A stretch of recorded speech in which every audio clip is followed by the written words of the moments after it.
Welcome back to VEPRA Podcast. Before I begin on today's hearing, I want to express my heartfelt gratitude to Congressman John Dingell of Michigan, who traveled to Kosova in the Balkan region alongside Senator Ted Kennedy in early 1999, just weeks before NATO intervened. Their visit helped elevate the urgency of the crisis and made the moral case for action against a rising genocide. I want to take a moment to sincerely thank the members of U.S. Senate, the House of Representatives, the presidency at that time for their principled leadership and unwavering support during one of the most fragile and violent chapters in the history of the Balkans. In today's hearing, titled Senate Hearings to Examine the Cost of a Bad Deal in Ukraine, it brings urgent attention to the profound regional and global consequences of allowing Russia to claim victory in Ukraine, whether by military force or through a so-called peace that cements illegal territorial gains. In 1999, Serbian forces under Milosevic launched a brutal campaign of ethnic cleansing against Albanian Kosovars. Entire villages were destroyed, families were separated, civilians faced massacres, rape and forced displacement. Over 850,000 ethnic Albanians were forcefully expelled from Kosova. Another 500,000 were internally displaced. Albania opened its borders and took in more than 435 refugees, particularly in Kukas, Tropoj, and Shkodër. North Macedonia received more than 260,000. Montenegro sheltered over 70,000. And then thousands went elsewhere and resettled in Germany, US, Turkey, Canada, Switzerland, the UK, and other countries. It was the largest forced displacement in Europe since World War II. March 23, 1999, the United States Senate passed the Senate Concurrent Resolution 21 by a vote of 58 to 41, officially authorizing NATO's military response. Airstrikes began on March 24th, aimed at halting Milosevic's campaign of terror. Among the resolution's champions were Senator John McCain, Senator Joe Biden, co-author of McCain-Biden resolution, Senators Chuck Hagel and Russell Feingold, Senator Ted Kennedy, Congressman John Dingell, whose moral leadership resonated deeply. Their resolve stopped the violence and gave Albania, Kosova, North Macedonia, Montenegro the chance to stand on its own. Now, as we examine the stakes in Ukraine, we must be very clear. A deal that rewards Putin's imperial aggression would not only destroy Ukraine's sovereignty, it would embolden dictators from Minsk to Iran. Such a deal would extinguish the democratic aspirations of millions, including in Belarus, in Moldova, Georgia, and Armenia. One of the most powerful moments in today's hearing came from a Belarusian witness, a woman representing the pro-democracy movement whose family members had been imprisoned by the Lukashenko regime. She stood before the Senate and said, quote, "Belarus is no longer a sovereign country. Russian troops move freely within our borders. Nuclear weapons are stationed on our land. Ukrainian children taken forcefully are being relocated to Belarus, and the regime is complicit." She added, "But we, the people of Belarus, are not the regime. We are your allies. Over 95% of us want independence from Russia. We want to speak our own language again. We want our children to grow up free."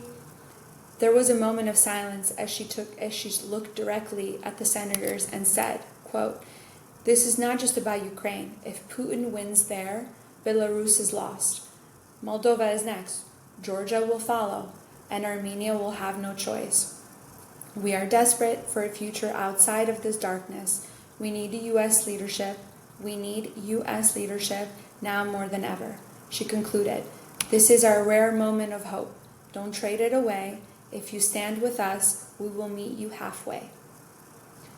It was one of the most emotional and galvanizing testimonies of the hearing. Other regional threats. In Moldova, Russian troops remain in Transnistria, a vector of destabilization. Yet Moldova hosts the highest number of Ukrainian refugees per capita and is pushing bold democratic reforms. In Georgia, Russian forces still occupy Abkhazia and South Ossetia, while the ruling Georgian Dream Party has jailed opposition figures and embraced growing Chinese influence. In Armenia, a new generation of leaders is pivoting west, investing in IT, AI, and resource development, but a bad deal in Ukraine could undo years of fragile progress. Russia doesn't bring peace, it brings frozen conflicts, hybrid warfare, economic coercion, political destabilization. A peace that concedes territory will not prevent war. It will guarantee the next one. As Senator Wilson said, quote, "America first, Putin last."